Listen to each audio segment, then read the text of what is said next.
You should really smile more during demos. You look like a librarian who just smelled a fart. That was my first introduction to Tyler, the CEO's son, freshly unboxed from Wharton, and already walking around like he was about to be knighted for disrupting staplers. He said that to me while eating a protein bar shaped like a doorstop, standing in front of the architecture I spent 6 years building from the ground up. 6 years of caffeine-induced insomnia, patching vulnerabilities while half the office was at Coachella or some other corporate-sanctioned bacchanalia. 6 years of duct-taping compliance requirements to real-time encryption and making it dance without ever once crashing. And now here was this smug baby MBA calling me tech support in a cardigan because I dared to wear wool in August. They'd asked me to sit in on the investor pitch prep, not present, mind you.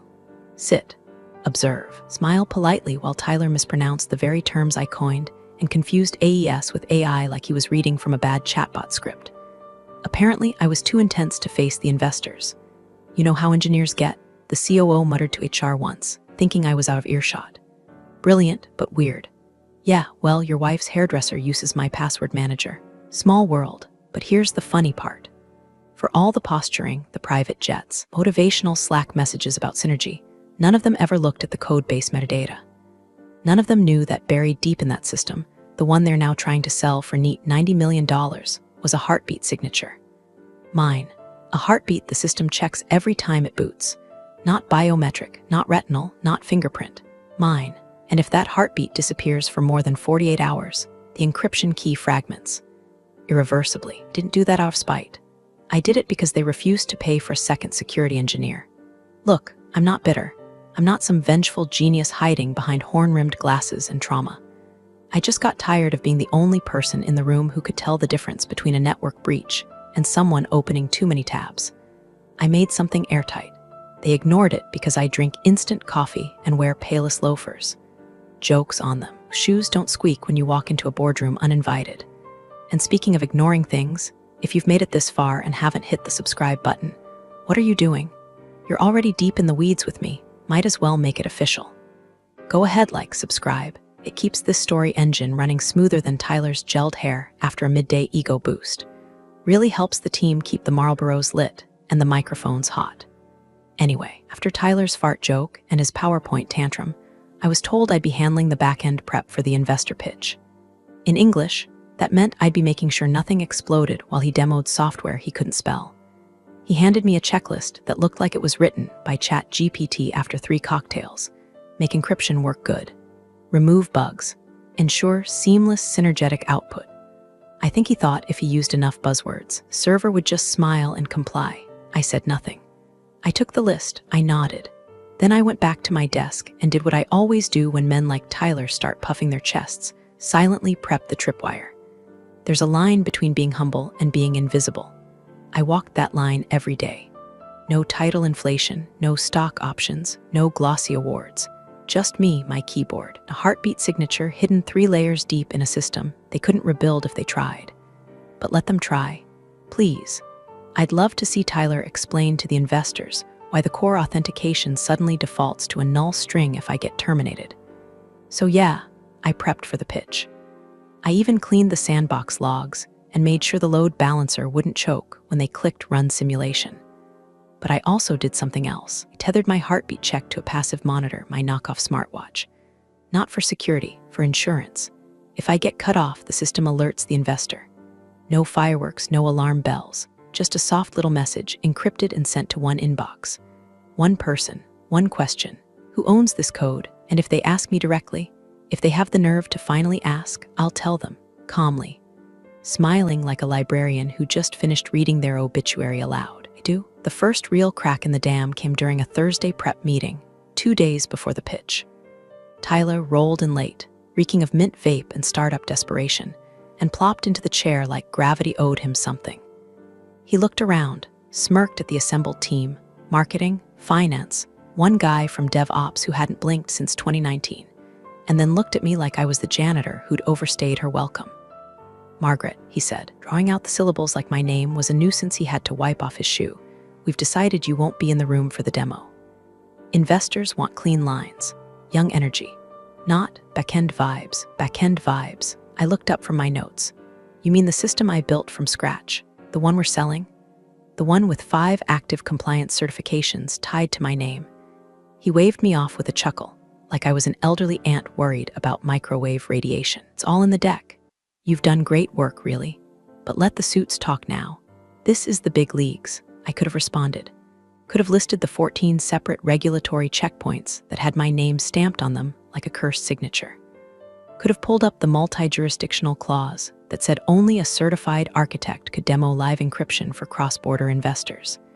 Instead, I stared at his $400 haircut and thought, this is how systems fail. One smug haircut at a time. He kept talking. We'll be demoing a simulation environment anyway. What could possibly go wrong? That was the moment. That's when I felt the shift, not panic, not even anger. Just that deep, bone-level click that happens when you stop hoping they'll see your worth and start documenting their downfall. I went back to my office and closed the door. Not slammed, just closed. Then I pulled up the root-level settings panel. It was a hidden utility, one of the many I'd embedded in the system over the years, partly for efficiency, mostly because I never trusted the clowns upstairs to keep their fingers off the detonator. From there, I activated lattice mode. That's not its real name, of course. I just liked how it sounded. Lattice mode doesn't break anything, doesn't alter functionality, or make the system hiccup. It just watches. It logs every unauthorized access attempt to restricted modules, every falsified credential, every click into something they never should have touched. Then it routes the data, encrypted, compartmentalized, signed, to a private server only I control. The cherry on top, a mirrored alert sent silently to my smartwatch, dressed up as a generic health notification. So when Tyler, or whatever intern he weaponized, tried to bypass the authentication layer during the demo, I wouldn't need to be there. My wrist would buzz like a mosquito at a barbecue. I'd know, the fools have officially opened the wrong drawer. I don't get mad. I get methodical. To be clear, I warned him. I walked straight back into the glass box they call a war room, past the catered sushi and the vision boards that looked like Pinterest had a seizure, and I told him, Tyler, you're planning to demo a compliance-bound encryption tool without the licensed architect present. If you touch anything under Layer 3 without my handoff key, you're exposing the company to federal penalties. And if you simulate authentication with dummy data, that's falsification. He blinked at me like I was speaking binary. Margaret, no one's going to arrest us for showing a prototype. Chill. Go take a nap or something. Go take a nap. I turned and walked out before I said something career-ending. Not for me, for him. That night, I added one more rule to the monitor. If the system registers more than 3 failed access attempts to the credential vault, it sends a silent ping to one additional address. The legal team of our lead investor. Just a contingency. Insurance. Like buckling your seatbelt before the wreck. By Friday morning, they'd already begun rehearsing without me.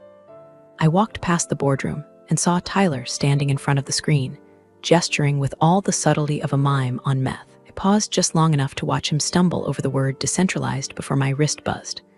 1 failed access attempt. I smiled, then kept walking.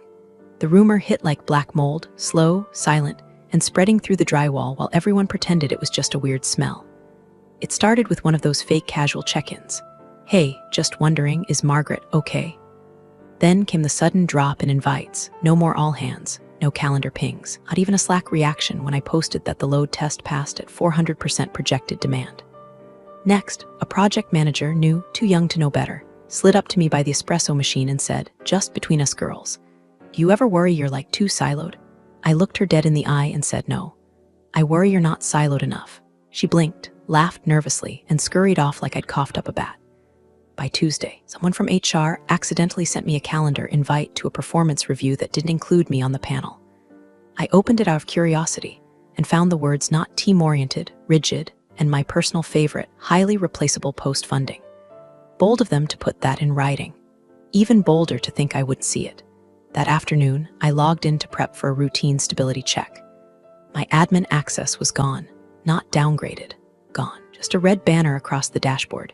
Insufficient permissions. No warning, no explanation. Just silence where my control had always been. I sat still for 5 full minutes, not angry, not sad, just still. Then I picked up my jacket and took a walk 5 blocks down, past the glass buildings and food trucks, to a narrow brownstone that still had a buzzer instead of a facial recognition camera. I rang once. A second later, gravelly voice called out from inside. If it's about funding, I already gave at the blood bank. It's Margaret, I said. The door opened. Abe was the last original co-founder, still technically on paper. The others had cashed out, burned out, or married someone with a yoga apparel line. Abe, though, he'd been the one to hire me. He was the one who read my original spec sheet and said, "This is dangerous. I like it." His office hadn't changed, still smelled like old solder and cheaper cigars. He poured coffee into a chipped mug that said root access is my love language and motioned for me to sit. "They're icing you out," he said without needing to ask. They pulled my access. He grunted, "Rookies?" I didn't explain. I just asked one question, is the clause still valid? He didn't answer at first. Just turned to the dusty bookshelf, reached behind a copy of Hacking for Dummies, pulled out a thick black binder with a dog-eared post-it that read, "In case of idiots." He flipped to the page, showed me the paragraph, highlighted, underlined, initialed. Clause 14b, any architecture authored and deployed under private contract, not explicitly transferred via written release, remains the sole property of the developer. No retroactive claim applies. I stared at it. "You never signed it over," Abe said. I always wondered if that was on purpose. It was. Nodded like he'd just confirmed a weather forecast. Then let M burn. I thanked him. I left. And somewhere between that brownstone and the cold marble lobby of my office building, the sting of betrayal melted into clarity. They weren't just cutting me out. They were trying to ghostwrite the ending of my story, thinking I wouldn't have a backup draft.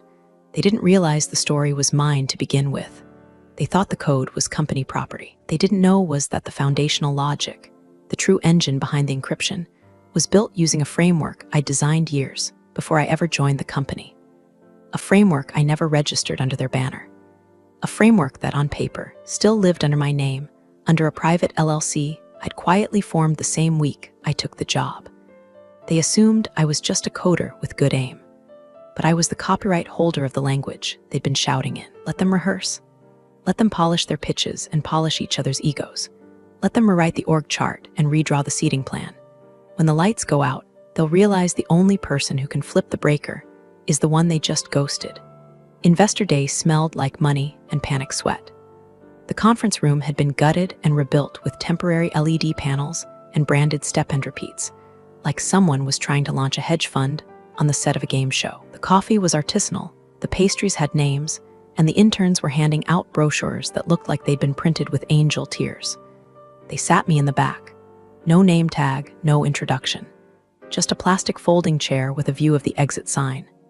Tyler, naturally, was center stage, flanked by two executives who looked like they'd been printed from the same smug template. His tie was too tight, his smile too wide, his confidence too loud for someone whose demo had failed 3 times in the past week behind closed doors. He opened with a joke, something about firewalls and fire drills. It landed like a thud in a morgue. But no one cared. They were all too busy eyeing the slides behind him. Glowing graphs, product renderings, charts that bent up and to the right like salvation itself. Tyler could have said the system ran on hamster wheels and cheap vodka, and they would have clapped, because the room was thick with anticipation. $90 million was in the air. Then he hit the encryption demo. The system purred, fast and fluid, responding to commands like it was reading minds. A few VCs exchanged impressed glances. One even murmured, "This is elegant." I didn't blink. They had no idea they were looking at a hollow puppet. A working illusion, sure, but an illusion nonetheless. They were watching was a rehearsed loop inside a sandboxed clone of the architecture, running clean only because I'd stripped out the deeper verification layers. If they'd tried to stress test it, crack it open for scaling or regulatory use, the whole thing would have spit out an error code and a soft little message. Contact original architect for access rights. Tyler didn't know that. He was too busy riding the sugar high of applause. Then came the voice. It belonged to a woman. In 40s, crisp suit, ice blue nails that probably cost more than my car's timing belt. She was introduced earlier as VP of Strategic Infrastructure. Translation, the one who actually reads the fine print. She raised one eyebrow and asked, like she was ordering a coffee, who owns the underlying encryption framework. Tyler blinked, stuttered for just half a second. Then he smiled. Company property, of course, all developed in-house. The room nodded, hands moved, tablets tapped. The lie floated out like a helium balloon, confident, bright, and stupid. And then buzz. My smartwatch vibrated. It was subtle. No one saw, no one cared, but I looked down anyway, just once. One new voice message, encrypted, authenticated. Sender, investors at archoncapital.com, timestamp, real time. I tapped to play in the tiniest whisper of volume. A voice, refined, skeptical, came through. Margaret, we're told the architecture is yours. Is the encryption your personal IP? I stared at the screen, my own reflection in the glass, calm, tired, unshaken. My thumb hovered over the reply button. I didn't press it, not yet. Instead, I slipped the watch beneath my sleeve and crossed my legs. In the front, Tyler was spinning some garbage metaphor about how the code was like a trust fall in the cloud. Someone actually clapped. I leaned back in my folding chair and watched him paint his masterpiece of nonsense, every stroke sealing his fate. Because now the investors knew. Now they were asking me directly. And the best part, they hadn't even seen the clause yet. Tyler caught me before I could leave the building, all synthetic charm and glossy teeth, standing like a sales rep who just upsold a pensioner on an NFT course, blocked the hallway with the confidence of a man who's never been told no by anyone who wasn't paid to say it. Behind him, the investors were still shaking hands and complimenting the kombucha bar. The smell of fake citrus and real arrogance clung to the air. Margaret, he said, voice dipped in fake warmth, quick chat. I didn't answer. Just stared at the red folder tucked under his arm like a party favor from hell. He stepped closer, lowering his voice like we were co-conspirators. Dad says you're terminated, effective immediately. He smiled like it was a reward. Nothing personal, just time to streamline things. You know how it is. Oh, I knew, you've done great work. But now that the system's proven, we need to scale without dependencies. He said that last word with a little pause, like he thought it might be too technical for me. Then he slid the red folder into my hands. There's your severance check. Be generous, honestly, and the NDA. Just your standard, don't ruin our fundraising language. Legal says you'll want to sign today so we can move forward clean. He tapped the folder like a waiter setting down a lukewarm steak. I opened it slowly, not out of confusion, just timing. Inside, a check for $12,000. The price of silence, apparently, and a 4-page document that boiled down to one command, disappear. He watched me read it, waiting for a crack in my expression. I gave him nothing. I closed the folder, then nodded. Okay, I said softly. Okay, he blinked, caught off guard by how easy that was. I nodded again, I understand. His shoulders dropped, victory already oozing from his pores. I turned away, walked back down the hallway past the reception desk, the glass-walled meeting rooms, the little shelf with fake awards they printed themselves. My heels echoed faintly against the tile. In the elevator, opened my smartwatch interface. No hesitation, no dramatics, just one flick of my finger. Trigger, ownership challenge active. The screen flashed once. A small icon blinked green. A quiet ping confirmed the signal was sent. The legal timestamp, the IP registration certificate, the clause scans, all precompiled and uploaded to the investor's audit node the moment my employment status was flagged as terminated. No sirens, no emails, no confrontation, just a clean rupture. The kind that doesn't bleed until it's too late to suture. The kind that lawyers don't see coming until it's already inside the firewall. By the time I stepped out onto the sidewalk, the sky had turned slate gray. Rain smelled close. Thunder rumbled like distant applause. I kept walking. Tyler thought he had erased me. Thought he'd pinned the last butterfly to the board, labeled it, and moved on. But he didn't know I was the one holding the scalpel. Didn't see the silent ink under the glossy pitch. Didn't know the encryption engine had a legal tripwire tied not to the code, but to me. And now, every investor in that room, every executive on that call, was about to receive the same quiet packet, chain of ownership disputed. Licensing invalid without original architect's release. Tyler would hear about it in roughly 10 minutes. Dad would hear 5 minutes after that. And by the time they called a meeting, realized something they'd never even thought to check. I never signed over the soul of their shiny new system. Because I am the system, and I just revoked their access. The first ripple came before I finished my coffee. It was early, too early for anyone from the C-suite to be active unless something had gone nuclear. My phone lit up with a call from an unlisted number, which I let ring once out of spite before answering.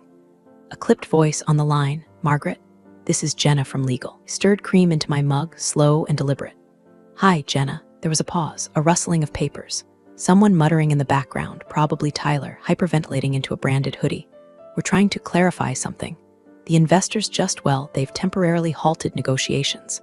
They're requesting documentation regarding the ownership of the encryption framework. I'm sure it's just a formality. You understand, they just need Peace of mind. Peace of mind. Do you have any documentation? Jenna continued, her voice tightening, that would suggest the architecture isn't wholly owned by the company. I sipped. Yes, another pause, longer this time. You could almost hear her trying not to swear. Would you be willing to upload that? I already did, I said, 14 minutes ago. Timestamped, encrypted, certified. You'll see a voice file and attached clause documentation.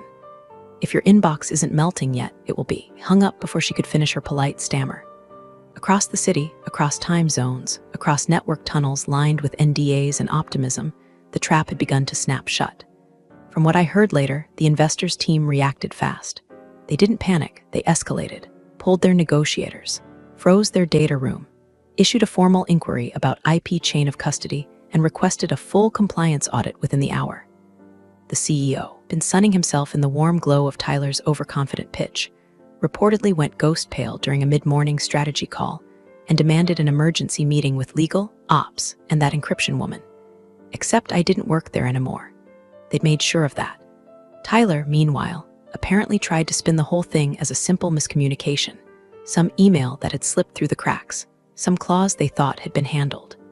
But investors don't like cracks. They like signatures. They like clean transfers of intellectual property. And they really don't like discovering mid-deal that the crown jewel of your architecture is tethered to someone you fired 18 hours ago. By noon, I had 6 missed calls, 3 emails marked urgent, and a polite knock at the door of my apartment from a courier holding a printed letter on company letterhead, inviting me back for a clarification session with the executive team. Didn't open the letter, just let it sit there, a relic of a dying regime. Instead, I opened the encrypted archive on my drive, one I'd labeled for when they get stupid. Inside was everything, the development history of the framework, the emails Abe and I exchanged about Clause 14b, the voice message from the investor asking if the encryption belonged to me, and my calm reply, it does. The metadata on the file, ironclad, location tagged, timestamped, signed with my private key, locked with a second one that only the investors' team could open. I uploaded it to the legal folder they'd shared in desperation. Watched the progress bar tick forward like a countdown to judgment. 30 seconds later, the read receipt came through. Another 30 seconds and my phone buzzed again. New message. Unknown number. Just one line, we need to talk. Please. I stared at it. Thought about all the times I'd fixed a bug at 2 a.m. while Tyler was at networking mixers. Thought about the Friday afternoons I'd been asked to keep it running while they went golfing with board members who still thought blockchain was a skincare product. Then I did what any reasonable architect would do. I turned off my phone and I poured another cup. The boardroom looked like a battlefield dressed in business casual. Half the board was already there, flanked by legal counsel who looked like they'd slept in their suits. Someone had rolled in a whiteboard and scrawled out a frantic timeline of assumed IP transfer, complete with question marks and red arrows pointing to Margaret, like I was a hurricane on a weather map. Tyler stood near the head of the table, sleeves rolled to his elbows in that performative crisis leadership way, pacing like he'd been rehearsing a TED talk on damage control. His voice, was told later, had started climbing the longer the meeting dragged on without me. Words like disgruntled, misinterpreted, and easily fixed were tossed around like duct tape on a sinking ship. I let them spiral. I let them stew in the silence of my absence. And then, 28 minutes past the hour, I walked in. No fanfare. No lawyer flanking me. Just me, a manila folder under my arm, and the quiet click of my shoes against their panic-polished floor. Tyler stopped mid-sentence. His eyes flicked to me, then to the CEO, his father, whose face had the strained, blotchy tone of someone learning the sunburn he thought he earned was actually radiation. Margaret, Tyler said, forcing a smile that died halfway across his face, we didn't think you were coming. I'm not here to stay, I said, placing the folder gently at the center of the table like I was setting down a verdict. Just here to correct the narrative. Someone from legal cleared their throat. We've reviewed your documentation. There's ambiguity in the way the architecture was handled. There's no ambiguity, I interrupted, calm as a sniper. There's clause 14b. I opened the folder. Inside, one page, printed, highlighted, signed by the original co-founder, countersigned by me, dated, filed, notarized. Unassigned IP remains sole property of the developer, I read aloud. No retroactive claim applies. No one spoke. I let the silence sit like wet concrete, heavy and setting fast. Without my release, I continued, you cannot sell, license, demo, or scale the encryption framework. Doing so constitutes breach of contract, IP theft, and potential securities fraud if misrepresented during negotiations. Tyler opened his mouth, closed it, opened it again.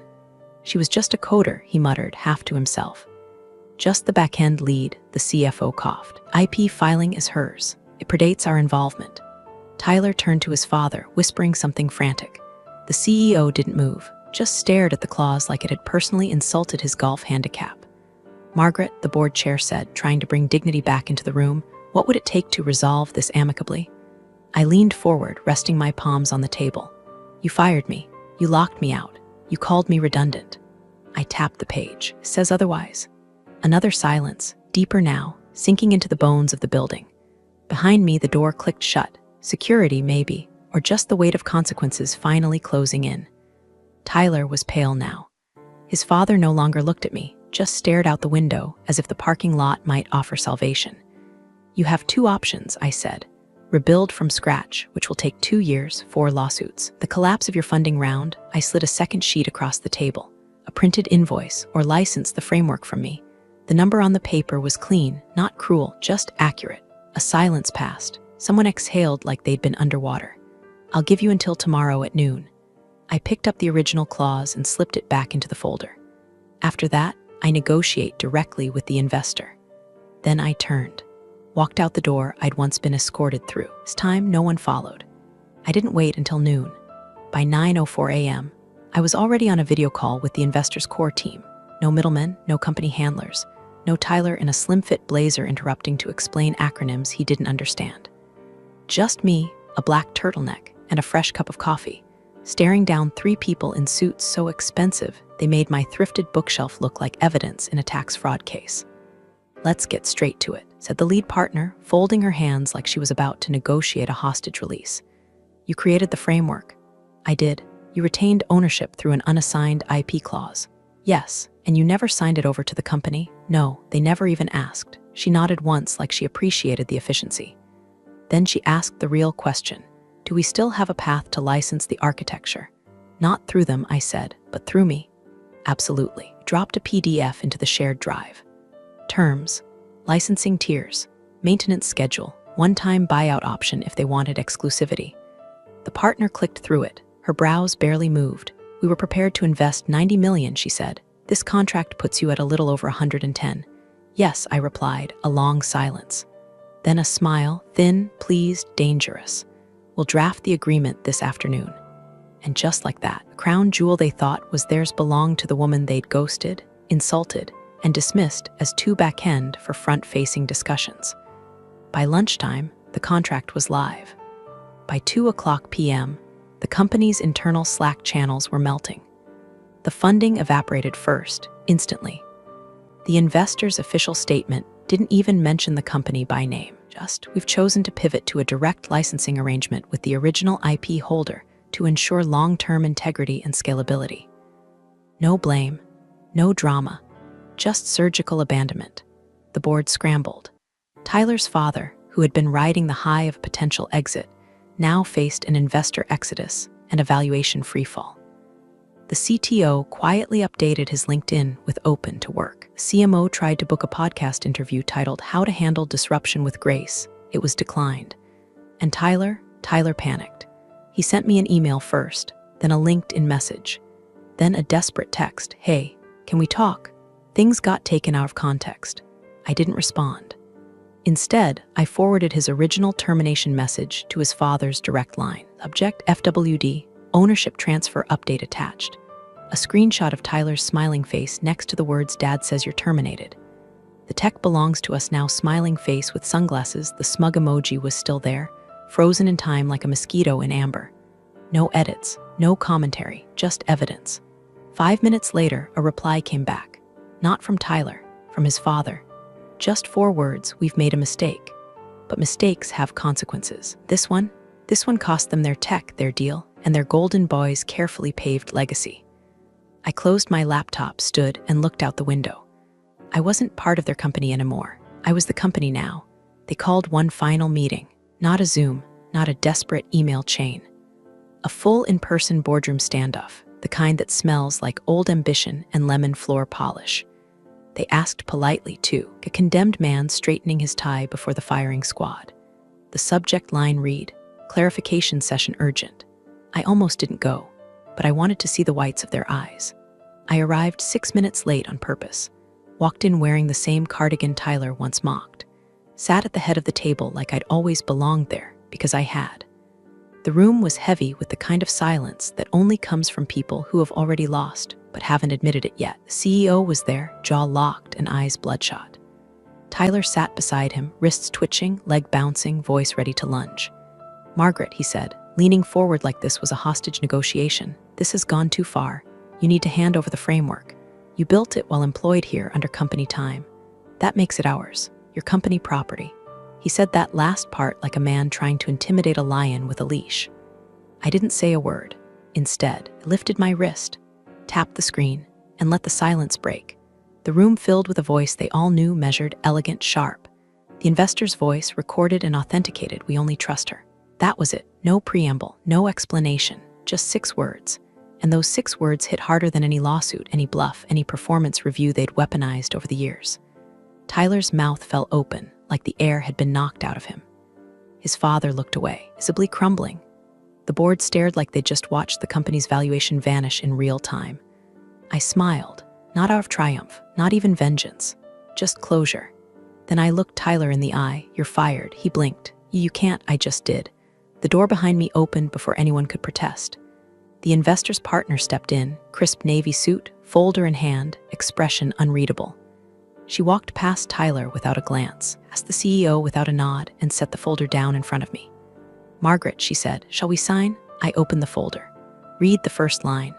"Licensing agreement, direct architect contract." I didn't hesitate, I signed.